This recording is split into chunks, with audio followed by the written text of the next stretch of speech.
Hello everyone, Assalamu alaikum. I'm MD Ridwan Babu. I'm textile engineer, and my major subject apparel manufacturing technology. Today I'm talking garments quality inspection measurement report. So let's go stare at the video. Please subscribe my YouTube channel. Garments quality measurement report, or quality measurement report. Total 12 topics. The following problems are found during the inspector period when production was running. Number 1. Maximum garments chest and bottom 1/2 to 1 inch short. Number 2. Sleeve gamble stitch not good and stitch out on gamble top seam.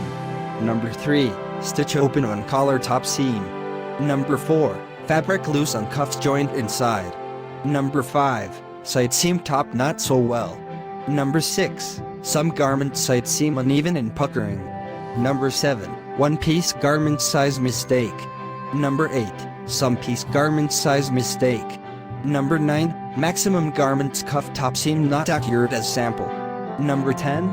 Toe side of shoulder point up and down. Number 11. Button marking mistake. Number 12. Some garment spot and shading problem. General Manager / Production Manager. Inspected by Ridwan Babu, Professional Textile Engineer. Please subscribe my YouTube channel, like, comments and share my video.